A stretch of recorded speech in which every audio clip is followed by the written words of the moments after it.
Otep à tous, bien-aimés frères et sœurs, comme vous pouvez le constater, je suis au bord de la mer.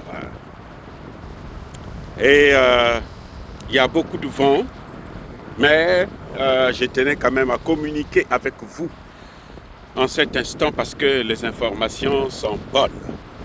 Comme disait l'autre, ma sœur, le sang est bon. Les amis, enfin, le gouvernement congolais réagit aux agissements d'un homme, de Paul, pas de Paul Kagame cette fois-ci, mais de Joseph Kabila. Monsieur Kabila, vous le savez très bien, est venu s'installer à Goma, est venu prendre lui-même le contrôle du mouvement qu'il a créé, c'est-à-dire celui de M23 AFC, qu'il a créé bien sûr avec son allié de taille, qui est Paul Kagame. Il est venu lui-même prendre le contrôle. Il est venu gérer la situation sur place à Goma. Il est venu s'installer à Goma. Ça, c'est une autre affaire, parce que nous allons parler de ça après. Mais ce qu'il y a de très troublant, de fantastique, hein, c'est que cette fois-ci, le gouvernement congolais réagit. Mieux vaut tard que jamais, parce que cette décision pourrait venir un peu plus tôt, mais elle vient quand même. Donc, on salue la décision du ministre de l'Intérieur de la RDC et surtout la décision du meilleur ministre de la Justice du continent africain actuellement, M. Paul Mutamba, que je salue depuis les bords de la mer ici à New York. Les amis, qu'est-ce qui se passe exactement?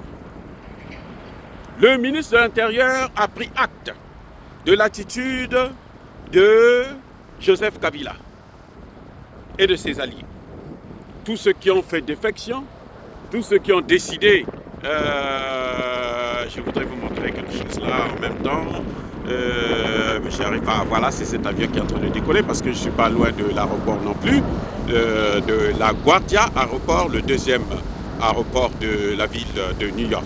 Bref, les amis, il est en train d'atterrir là, il est en train d'atterrir, ça y est, c'est fini, c'est parti. Alors, je disais que le ministre de l'Intérieur a pris acte de l'attitude de Joseph Kabila et il nous dit, il décide, à travers un communiqué qui a été publié hier, le 19 avril 2025, qu'il suspend toutes les activités du parti politique de Joseph Kabila sur l'ensemble du territoire congolais, y compris à Goma. Parce que de toutes les façons, il n'a plus besoin d'un parti politique, puisqu'il est rebelle. Le rebelle n'a pas besoin d'un parti politique. Un parti politique, ce n'est pas un groupe armé de terreau, non.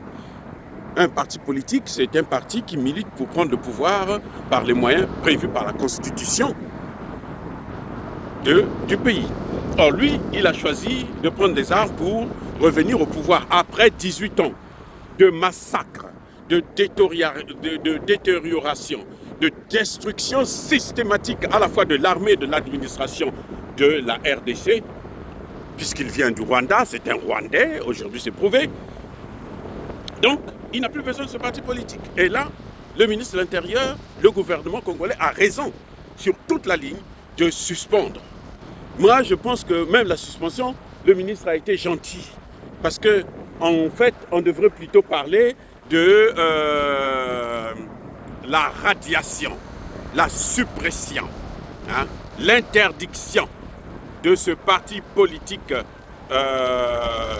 sur le sol congolais. C'est pas la suspension qu'il fallait. Il fallait aller jusqu'à la radiation. Voilà, l'interdiction totale. Bref, le ministre de l'Intérieur a décidé. Donc, le parti de Joseph Kabila n'existe plus. Parce que vous savez que Joseph Kabila, en fait, n'est pas seul. Beaucoup des membres de son parti sont avec lui. Et ça, pour la plupart, ce sont des Rwandais. Donc, eux, ils sont terminés. Ça, c'est un. Mais il y a aussi la décision, le communiqué du ministre de la Justice, qui est encore plus lourd. Parce que celui-là, il va il engage des poursuites directes contre le Monsieur Joseph Kabila. Je ne veux pas l'appeler ancien président parce que c'était un étranger qui a usurpé le titre et qui s'est placé à la tête du pays, et d'ailleurs qui a été placé par les puissances occidentales avec la complicité des gens comme les Ambongo, l'église catholique du Congo. Bref, je veux dire que Monsieur Kabila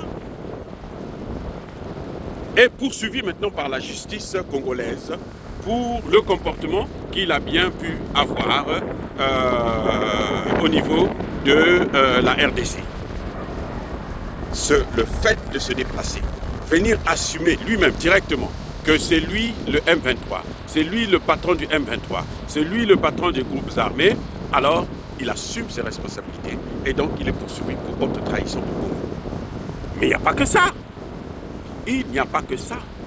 Ce qui est plus grave, c'est que, plus intéressant d'ailleurs, c'est pas grave, mais intéressant, c'est que, tous les biens de Joseph Kabila vont être saisis.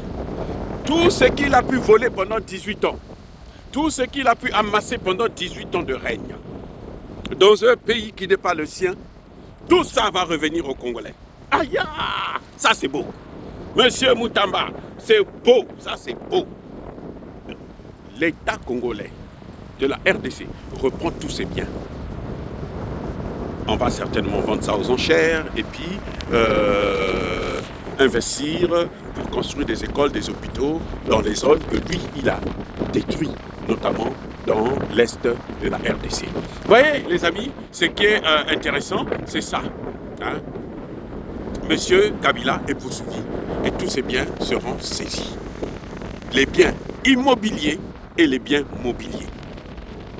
Et les poursuites vont s'étendre à tous les membres de son parti, tous ses collaborateurs, tous ses alliés dans cette affaire-là. Tous, ils seront poursuivis pour haute trahison et pour très haute trahison. Ce qui revient à dire que ce que j'ai demandé il y a quelques jours, qu'il faut qu'on puisse lui enlever cette nationalité congolaise parce qu'il est mieux en tant que Rwandais, parce que le fait qu'il a pris la nationalité congolaise, ça l'embêtait tellement.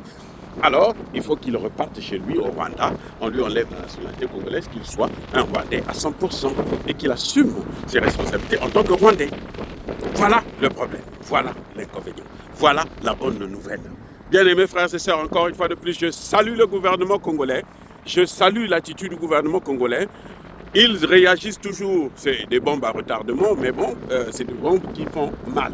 Et pour l'instant, je pense bien que les choses sont maintenant sur la bonne voie. Là, M. Tshisekedi a compris que le Congo n'appartient ni à Tshisekedi, ni aux ennemis de la nation congolaise. Tshisekedi est là pour gérer, justement pour faire ce qu'il est en train de faire là, c'est-à-dire reprendre dans les mains de Kabila la RDC et remettre ça dans les mains des Congolais. Bravo! Soyez bénis, abondamment bénis par le Dieu des Kémites et par nos ancêtres angélisés, mais que tous ceux qui persécutent le continent africain, le pillent et le déstabilisent, qu'ils soient noirs, blancs, chinois, arabes, juifs, indiens ou qui qu'ils soient punis, maudits, foudroyés, neutralisés, écrasés, effacés par le Dieu des Kémites et par nos ancêtres angélisés. Vive l'Afrique éternelle, j'ai dit et j'assume.